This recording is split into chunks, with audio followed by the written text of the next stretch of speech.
Bom dia, tá começando mais um episódio da Lolere, seu podcast jurídico direto, prático e sem juridiquês. Eu sou o Victor. E eu sou a Gisele. Bom dia, pessoal. Última quinta-feira do mês com o evento da Lolere, então hoje tá muito especial e vamos ver o que tem no episódio de hoje. O TST mantém indenização a caseiro baleado durante assalto em fazenda e a Justiça do Rio decreta novamente a falência da Oi. Também vamos falar do Acelera Prev, novo programa do CNJ para agilizar processos previdenciários, e do julgamento no STF sobre os critérios para concessão da justiça gratuita. No Destaque Lolere, o TRF da primeira região afasta a guarda de um papagaio silvestre após analisar a exposição comercial do animal nas redes sociais. E na análise de hoje vamos abordar a autoexclusão em plataformas de apostas e a responsabilidade das empresas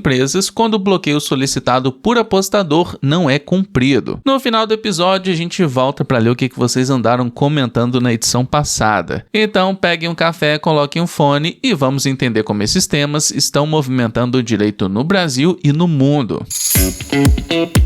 E é hoje, pessoal, a partir das 9 horas, daqui a pouco começa o Além do Direito. E quem vai fazer a abertura do evento é o Luiz Roberto Barroso, ex-ministro e ex-presidente do STF. Mas o ponto, Gi, não é só assistir a mais um evento jurídico, é perceber que o mercado está mudando antes de ser obrigado a mudar com ele. Porque vocês sabem que conhecimento jurídico continua sendo essencial. Só que hoje, carreira também passa por tecnologia, comunicação, posicionamento, gestão e visão de negócio. E são justamente essas conversas que vão acontecer no Além do Direito. Se você ainda não garantiu a sua inscrição, dá tempo. E quem acompanha o podcast da Lolere tem 40% de desconto usando o cupom podcast40. O link tá aqui na descrição do episódio.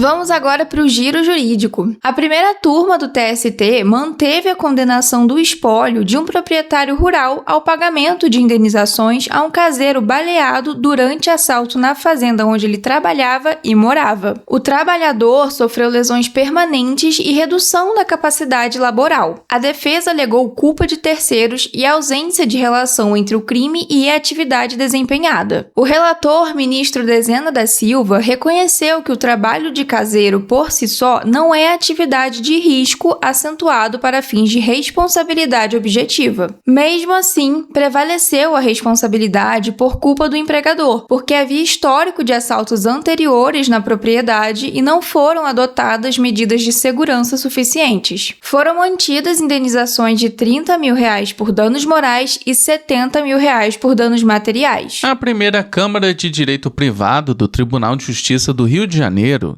decretou por unanimidade a falência da Oi, pela segunda vez em menos de um ano. A companhia acumula dívida estimada em R$44 bilhões, com cerca de 164 mil credores. A falência já havia sido decretada em novembro de 2025, mas a decisão foi suspensa após recursos de bancos credores, que alegavam risco de prejuízos a credores, clientes e funcionários. A empresa seguiu em recuperação judicial, mas não conseguiu honrar suas obrigações. No novo julgamento, os desembargadores rejeitaram recursos de Bradesco e Itaú e reconheceram a quebra da companhia. A desembargadora Mônica Maria Costa destacou a necessidade de preservar os direitos constitucionais e trabalhistas dos empregados durante o processo falimentar. O CNJ lançou o Acelera Prev, programa nacional voltado à litigiosidade previdenciária e assistencial e a aceleração da tramitação desses processos. A iniciativa foi apresentada pelo presidente do Conselho, ministro Edson Fachin, diante de um cenário em que o INSS figura entre os maiores litigantes do país, com cerca de 4,5 milhões de ações em andamento e mais 114 mil processos previdenciários tramitando há mais de 10 anos. O programa prevê integração entre gestão judiciária, tecnologia, inteligência de dados e cooperação com o INSS, AGU e tribunais, além da ampliação de conciliações e da automação de fluxos processuais. Também pretende estimular a aplicação administrativa de precedentes já consolidados, evitando que cidadãos precisem recorrer ao judiciário para obter direitos já reconhecidos. O STF retoma o julgamento da ADC 80, que discute os critérios para a concessão da justiça gratuita, especialmente na Justiça do Trabalho. A controvérsia envolve os parágrafos 3º e 4º do artigo 790 da CLT e a possibilidade de a declaração de hipossuficiência ser suficiente para comprovar falta de recursos. O relator ministro Edson Fachin defende gratuidade para quem recebe até 40% do teto do RGPS e admite a declaração de insuficiência econômica. Já Gilmar Mendes propõe presunção relativa para rendimentos de até R$5.000, permitindo ao juiz exigir outras provas e negar o benefício diante de patrimônio ou renda familiar incompatíveis. A divergência já reúne 5 votos e também propõe estender os critérios a todos os ramos do judiciário.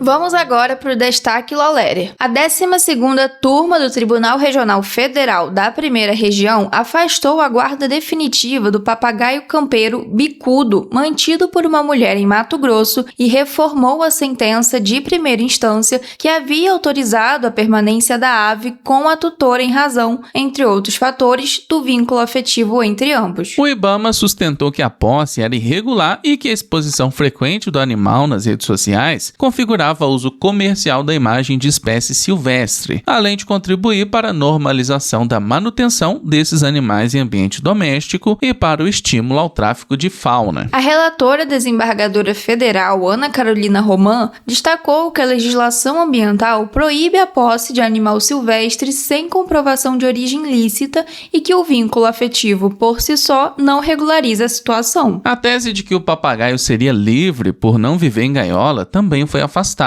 Com base em relatório técnico do IBAMA, a relatora considerou que a ave dependia da alimentação fornecida pela tutora, já que a vegetação disponível na área não garantia sua subsistência. Para o tribunal, isso caracteriza um cativeiro funcional ou invisível, sem barreiras físicas, mas com dependência contínua de cuidados humanos. Outro ponto central foi a exposição digital. A relatora comparou esse tipo de exploração ao chamado circo virtual, em que animais silvestres são exibidos para entretenimento sob aparência de afeto ou espontaneidade. Os autos indicaram que os perfis da autora somavam milhões de seguidores e ofereciam formas de monetização, como assinaturas, associações pagas e publicidade. A magistrada também considerou que a imagem de bicudo foi utilizada na projeção pessoal e político-eleitoral da tutora, que posteriormente anunciou pré-candidatura a deputada federal ligada à causa animal. Durante o julgamento ampliado, o colegiado ressaltou que a guarda excepcional de animais silvestres em ambiente doméstico só é admitida em situações específicas, especialmente quando não há maus-tratos nem exploração comercial. No caso, a utilização econômica e promocional da imagem da ave afastou essa excepcionalidade. Por maioria, a 12ª turma concluiu pela impossibilidade da guarda definitiva do papagaio e revogou a decisão que limitava a atuação fiscalizatória do IBAMA.